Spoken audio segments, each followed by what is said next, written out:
Such was the liaison between the Allied forces on our sector of the front in the spring of 1918 that we were frequently called upon to act in concert with the infantry or the air forces of the French and British.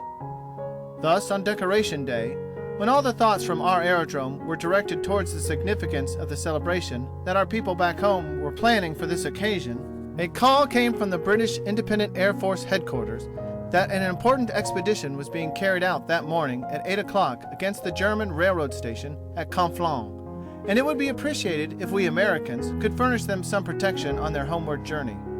Accordingly, Lieutenant Meissner was given charge of a formation of 6 Newport from 94 Squadron, and Lieutenant John Mitchell led a similar formation of 6 machines from the 95th, all of which left our aerodrome on this mission.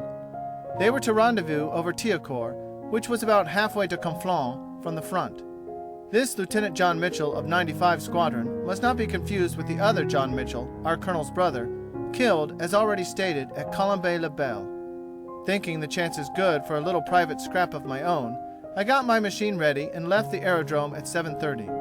The 2 large flights were just fading away in the distance as I left the ground.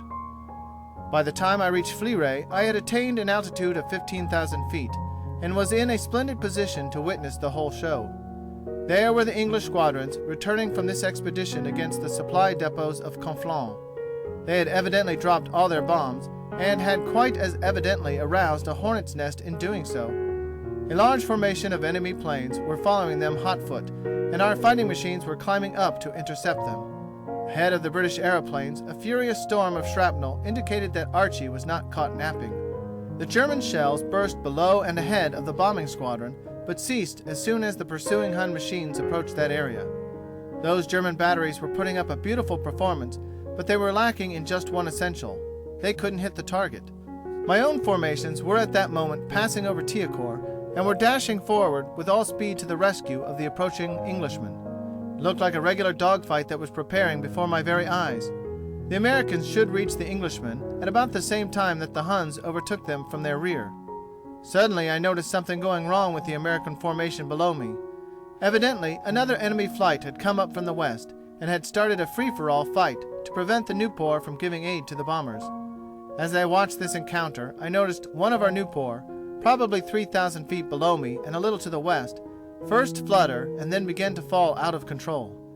Ever since the beginning of the stage setting, I had been edging my way towards the center of the field where the opposing forces must meet. Now they were fairly under me. The stricken Newport had no sooner begun its uncontrollable spin than I noted 2 Albatross fighting machines set themselves on his tail. Instantly I descended pell-mell onto one of them, firing at long range and continuing my fire until, to my great relief, I saw my target falling steeply to earth, quite beyond control. The other Albatross veered off and hastened away. I did not know who was the hapless pilot of the Newport and could not tell in what condition he was. I started swiftly down beside him to ascertain whether he was beyond further help or whether his whole performance was simply a ruse to get away from an overwhelming force. Before I had reached him, I saw the Newport come gracefully out of the spin and with one long bank begin again its upward climb. It was only a ruse. The boy was coming back to the fight. Climbing above him, I turned again my attention to the thickest of the fray. The attacking Fokkers had been met by the remaining strength of the Americans by now, and the English bombers were nearing the Allied lines. A number of individual combats were waging in various parts of the heavens. I ran about from one to the other with a savage sort of elation urging me on. It is a glorious feeling to down an enemy in combat, and the sweetness of such a victory is more than doubled if it includes saving a comrade from a fall. Who this comrade was I did not know, but I saw that he was following me along as we searched the sky from place to place for a favorable opening. Finally it came. About 5 kilometers away in the direction of Pont-à-Mousson, I saw a running fight which had passed quite through the rest of the combatants. I had been flying in almost the opposite direction and had not noticed their passing us. My recent protege had left me and was already streaking it in their direction. I pulled over and started in pursuit, straining my eyes to distinguish what machines were involved in this new melee, to what sides they belonged, and how our fellows were faring. A glance at the lines told me that the British squadron was well away and unpursued. The little Newport ahead of me continued straight on, and while I was still half a mile away, I saw him dart into the attack. There were 4 or 5 Newport against the same number of Albatross machines, and the whole show was drifting eastward towards the Moselle River. I slightly increased my altitude and prepared to select the most favorable door for my entrance. But whilst I was in the very act of entering it, a sudden change in the situation attracted my attention. The same little Newport that had been in trouble so recently over Thiaucourt, and which had again gone in red-headed against these albatross, was diving down on the tail of one enemy, while a second albatross, perceiving his advantage, had gotten into a similar position on his tail. Even while I was starting down to make the fourth in this headlong procession, I saw the leading albatross suddenly zoom sharply up and loop over onto his back. The Newport went under him at headlong pace. Both albatross were now on the Newport's tail, and I was firing intermittently at each of them, hoping to divert their attention for the fraction of a second necessary to relieve the pilot of the Newport. With a careful aim, I settled a long burst of bullets into the albatross ahead of me. I saw at once that he was finished. The machine continued straight ahead until it crashed full into the forest that lines the east bank of the Moselle. In the midst of this diving battle, the pilot in the Newport had tried the same maneuver that the enemy albatross had so recently achieved.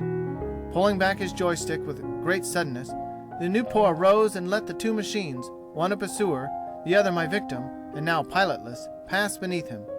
But at the same instant came the sound of that sinister crackling that indicated to me the strain had again been too much for the strength of the Newport's wings.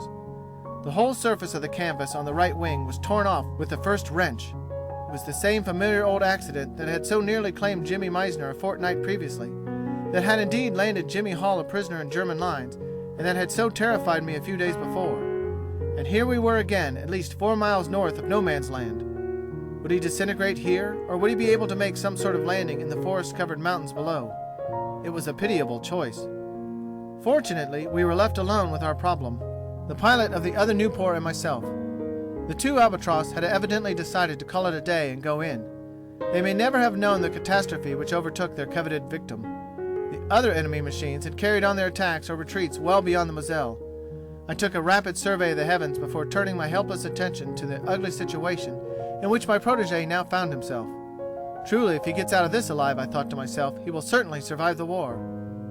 A boy who can pilot a machine without any fabric on it, as that chap is doing, is certainly something of an artist, I again said to myself as I put on the sauce and hastened to overtake my wobbly companion, who was staggering towards our lines much like a drunken man. But at any rate, he was getting there. I came up to within 20 feet of him and looked curiously into the pilot's seat. There was Jimmy Meissner again, turning a cheery grin towards me and taking his ease while he waved a hand to me. Jimmy Meissner indeed. No wonder he could fly a machine without canvas. With the practice he was getting, he would soon be flying without wings. This was the second time he had gone through with practically the same experience, and I had saved him from attack on both occasions. I stayed close beside Jimmy all the way in. When he finally settled down on our field for his final little crash, he came wobbling over to me from the wreck, as blithe and merry as ever. "Thanks, old boy, for shooting down those Boches on my tail," said Jimmy, trying to be serious. "I'm beginning to like coming home without any wings on my machine." Just here, Doug Campbell came out of the hangar and ran up to my machine. "Rick," said Douglas, "who was the poor fellow who ripped the canvas off his wings and fell just beyond Pont-à-Mousson? I saw the thing go down." "Doug," I returned seriously, "you simply can't kill some people." "But I put in a report that he crashed," retorted Doug. "Taylor and I were in on that show that you just left. We beat you home. We both saw the wing come off that Newport when he came out of the dive. Who was he?" I pointed sadly at Jimmy without speaking. Then I pointed to the remains of his machine in the center of the field. "Jimmy Meissner," I said, climbing down from my machine. "I got 2 Huns through you today, and I thank you for them, but you really must stop this sort of thing. It's getting on my nerves." "Was it really you, Jimmy?" queried Campbell, coming up and hugging the unabashed Meissner. "And this is the second time you've gotten away with it." "You will never be shot down in air fighting, my son," contributed Thorne Taylor, who was also regarding our lucky pilot with unbelieving eyes. "Wait till Flatbush hears about this new stunt of yours." Jimmy Meissner comes from that part of Brooklyn known as Flatbush. While we were thus congratulating Jimmy upon his second miraculous escape on a collapsed machine, John Mitchell of 95 Squadron settled upon the field beside us. He had another interesting story of the day's adventure. He had noticed an enemy 2-seater and 2 protecting fighting planes of the enemy accompanying it, just east of the British bombers who were returning. His entire formation dived down to the attack, and a brisk little battle took place at only 3,000 feet above ground. One after another, Mitchell's formation of 6 machines peeked down at the two-seater and let go a burst. At the last swoop, the enemy plane burst into flames and crashed. Then they took up the pursuit of the 2 defending planes, and Mitchell chased one of them as far north as Vigneulles, which is halfway to Metz from the front-line trenches. At this point, the fleeing Hun evidently decided that he was no match for the American who dared to follow him so deep within his own territory, for he dived suddenly to earth and attempted to land in a large open field just outside the town.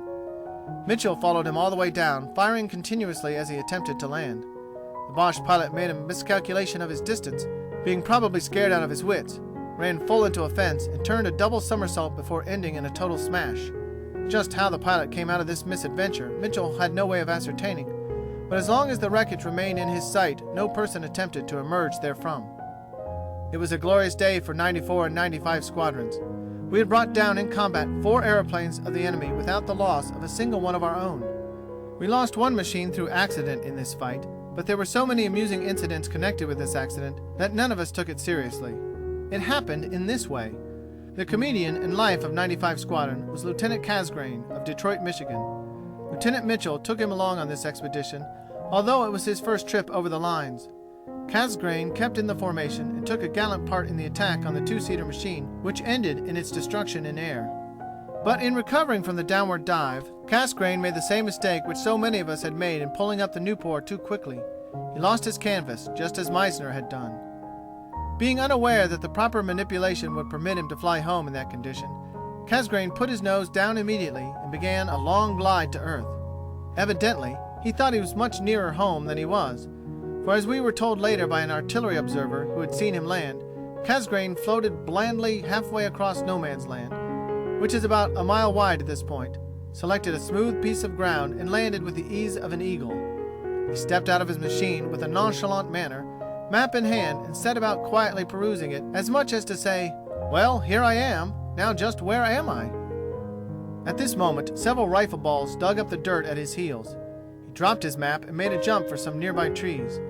After a short consideration of his position, he was seen to leave the trees and advance straight towards the German trenches, his hands held up in the air. Poor old Casgrain evidently thought he was well behind the German lines after his first rude awakening. As a matter of fact, he might just as well have walked in the other direction and passed through into our own lines if he had only known that he was in no man's land. The officers' mess at 95 Squadron do not tire of repeating this story to the present day. A few days after the cessation of hostilities, they learned from released prisoners with great satisfaction that their star comedian had been well cared for in the German prisons, where he had been the wit of the camp. A fortnight after his capture, he was caught hoarding his food in order to have a supply on hand when an opportunity came for an escape. For this offense, Casgrain was sent north to a distant camp in Prussia, just before the armistice was signed. The American gunners who witnessed Casgrain's landing in no man's land brought their 75s to bear upon his airplane as soon as they discovered he had abandoned it. It lay somewhat nearer the German trenches than our own. All the rest of the day they hammered away at it without scoring a single hit. Presumably, the novices in this battery were experimenting at range finding, for they shot away much ammunition without damaging the machine. This particular battery evidently had not had much practice before they left the United States. That night, the humorous Boche in the trenches went out and secured the little plane. The next morning, the American gunners saw the top plane of the Newport standing upright in the German front line trench. The bullseye cockade, which was brightly painted with red and blue circles around a big white center, stood directly facing them, as much as to say, "Now, here is the target. Take another try at it." From the frequency of these accidents to our Newport, it may be wondered why we continued to use them. The answer is simple. We had no others we could use. The American Air Forces were in dire need of machines of all kinds. We were thankful to get any kind that would fly.